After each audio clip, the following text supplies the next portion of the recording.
Yeah, I'm also aware that we may actually have now Sean with us. Are you with us? Can you all hear me now? It looks like we can, yeah. All right, cool. I'm doing it through my phone now. That's why. So, hello everyone. Sorry about that. Something's wrong with my computer. Right. But anyways, I'm just listening along. I'll listen until something comes up here. But did you get my comment through Skype? I may have done. I think I read it out, but jog my memory. What were you saying? About it's one thing to say that you don't understand something, but then it's a completely when they start becoming dishonest is when they're actually asserting something. They're not only saying this is wrong, but they're saying that not only is it wrong, but here's the actual answer. That's when the dishonesty starts to kick in. Do you know what I mean? Because they're proposing their own theories, which are wrong. If they just said they didn't know that, then there wouldn't be a problem. And I have to say that I have no issue with them making certain claims, provided that they accept the claims that they are making are based on nothing more than faith. And faith is a belief without evidence. If they accept that, I don't have a problem. How could I possibly have a problem? People can believe whatever they want to believe. I wouldn't want to stop people believing what they want to believe. Indeed, it would be impossible to do so. It would end up being a thought crime. Who are the only institutions that have problems with thought crimes? It's the religious. They say apostasy. If you say there is no God, that not all of them, I know, but some of them will say that is worthy of punishment by death, by stoning in the most brutal and horrible way. That's a thought crime.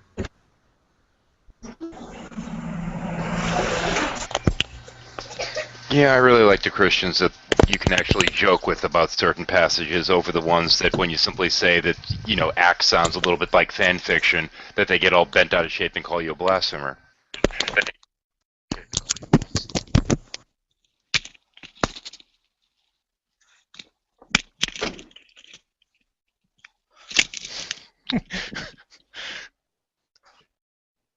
He's doing some interesting maneuvers there. Everybody's still here. I just had to grab my headphones. Can you hear me right now? Yeah, I can. Everyone else has gone quiet, but I can. No, but someone mentioned the show that I take part in every all day on Sunday, the place and everything. Yeah, and we deal with well, I guess they deal with more of a I guess it's more interpretation of what the Bible's actually saying. I guess to a lot of people it can sound like an endless book review about the Bible, and but their whole goal is to try to make a platform where both atheists and theists can both communicate. Which, I mean, I agree with that for the most part if we can all be rational. But I happen to live in the town with Arrow and stuff, so I make it my personal hobby horse to criticize them as much as possible. So that's my take on it. Yeah, Are we still there? I've watched quite a few of the place now. I really like it. It's a really grown up conversation, and I mean, again, there's a difference between the US and the UK, because what the view they present is more typical of what I would encounter day to day in the streets in the UK. That's more of a mainstream type of view here, and whereas the fundamentalism isn't. That's pretty unusual to find here. So, but yeah, it's a great show. I really appreciate that. But one of the things that, and it sounds like my intentions may be ill-intended, because I think that the most corrosive that you could possibly be to a religion is someone from the inside calling you an asshole or an idiot. You know what I mean? That's got to be painful when one of your own is saying you don't understand this book at all, or yeah. it's a whole new level of criticizing them, because what Dr. Jones does is kind of a conversation stopper by saying, well, that's the English translation. You know what I mean? That's not what it really says. So it's extremely corrosive, in my opinion. That's why I like I it so agree much. with you. I mean, I think, you know, I think most people now have seen the Cy and Eric debate on that show, and that they really, really hurt Cy on that. He was really struggling. I think slightly he was let off the hook by Dave Silverman having to leave and getting interrupted just at those crucial moments, but they really had him on the hook there. Oh, well, yeah. Also, if you remember, Eric, towards the end of the show, if you watch the full thing, came within a hair's breadth of accusing, I forgot his name, Dr. Dr. the Jones. host. Thank you, Dr. Jones. Essentially came within a hair's breadth of saying that Dr. Jones wasn't a true Christian. Oh, well, as a matter of fact, I went and to the Creation store because I saw on Twitter that they were doing a free live viewing of that movie, and they stole a lot of footage from the New Covenant group and included it in that movie, and it is explosive after the cameras were turned off about Cy and Dr. Jones getting into it. And there's no ambiguity to it. They were saying he wasn't a true Christian, and I mean it's just, well, actually I posted a video where Cy said that, and so did Eric. And one of the most revealing things that Eric said was he was trying to get him to come back on the show to discuss the Bible, and Eric said, I'd rather come back on the show and study or talk about something I've studied, which was, I'm like, you haven't studied the Bible? I mean, this is. It was, and I got into a long conversation with Eric after watching that movie, sitting there with them. But I think that show was kind of the beginning of the end for Cy. There's no way you could shed good light on it, and even in the movie it looked bad. But but if I could say, well, I don't want to run the conversation, but that's my opinion on it. No, go ahead and run the conversation. What have you got? Please, I get tired of hearing myself speak. Well, I'm kind of drawn between, there's a problem now that I have with the New Covenant group that I'm always getting on them for, because I think it was Sam Harris that said that they are, in effect, offering shade to the fundamentalists, because if you can present a rational view of theism,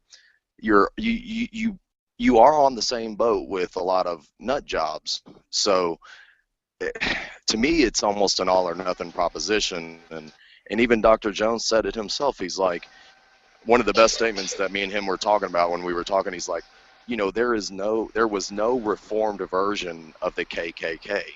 There was no, they didn't need to improve certain things about the KKK. It needed to be wiped out altogether. It was a group that had no function, no purpose. And that's kind of how I feel about it. Because if you have all these examples of, people that are rational, that are theists, you almost want to extend that to the irrational ones too. So I don't like the cover that they give to the irrational. Do you see what I'm saying? Yeah, but what's the history of fundamentalism in the States? As far as I was aware, it hasn't always been like that. And if you go back 100 years, no one was saying that the Earth was 6,000 years old. So, I mean, I don't know. I'm not that up to speed. There were some, but they were on the fringe. Yeah, that's what I'm saying. It used to be a fringe view, and now it's the mainstream. So it's not. I don't think that really applies what you're saying. Well, look at it. Let me try to explain it like this, though. Let's say that you had somebody that, and it's an extreme example, but let's say you had someone in the KKK that came up with this, feed the homeless program, and were, had all these really altruistic things that they were doing, because of their core beliefs. I mean, I'm sorry that they shouldn't be, not that they shouldn't be listened to, but I mean, they're trying to show a friendly side of extreme racism. You know what I mean? And to me, Christianity is or organized religion in general is so corrosive that having a spokesperson or having a front man that's putting a good face on it can be counterproductive, in my opinion. But I mean, I'm willing to change my mind on that. But I mean, I'm part of the show, actually. I help produce it. So, but I have my disagreements, if that makes sense. Or do you think do you see what I'm saying at all on that? I see what you're saying on that, but I'm more of a pragmatist. I think if being on side with the moderates gets the job done, then be on side with the moderates. Like you said, I mean, that show damaged Psy, and it was because it was a Christian tackling a fundamentalist. An atheist couldn't have done that. Right. Yeah, and I absolutely have to agree with that, because realistically, us atheists can sit there and yell and scream and fuss and moan all we want. The voices that are really going to matter the most in the end are going to be the people that are of the same faith, saying these people do not speak for us. I think we really need them to draw the line in the dirt and say these people are outliers, they don't speak for us. We don't care how much money they have or how much political clout they have. They do not speak for us. I agree. I agree with that. But I don't let them off the hook if they try to say anything about the Bible, though. Even if it's, you know, as rational as it sounds, you know, I try to keep the tension up as high as I can, because, you know, anytime there's a quote from Jesus, it never goes unchallenged. So, because we really don't know. It is interesting to learn what the Bible really does say, but at the very best, you're just proving what a book says. That's it. You can't really go any further than that. So, yeah. Go ahead. But I mean, from what I've seen of them, they don't really deny that. They're not. They've always said, "I have no proof of this. This is just what I believe," don't they? Isn't that their position? It sounds like it. Yeah. I would say the best way to classify, at least all the conversations I have with Dr. Jones, is Jesus was a very good person. Should we deny all the good things that he did and all his good teachings? So, I was debating him on the show the other night, and I'm like, okay, Jesus may have done some good things. I said, well, you know, I hate using the Hitler card, but I'm like, Hitler may have been a good teacher or a good caretaker to his German Shepherd, but we don't need to read books about why. You know, books from Hitler about dog care. You know what I mean? Can't we just say these are good things and these are bad things without attaching, you know, the Jesus name to it? And it's an ongoing debate that we're having. So I'm open-minded to hear why we should at least accept the good teachings of Jesus. But if somebody sees people in bondage or in slavery and does nothing about it, I have a hard time calling them good. So, again, that's my opinion on it. But I like fussing over the whole thing with them all the time. So what I think is interesting is, of course, the fact that Jesus said some pretty fucking horrendous and awful things that no one these days, not even the most devout theist, would claim to be moral. I mean, he talks about not coming here to do anything other than bring a sword and a desire for separation between mother and child, father and son, and whatever. These are nasty teachings. So I'm sorry, anyone that is going to rely on the teachings of Jesus must read them in their entirety and not just cherry pick the nice bits.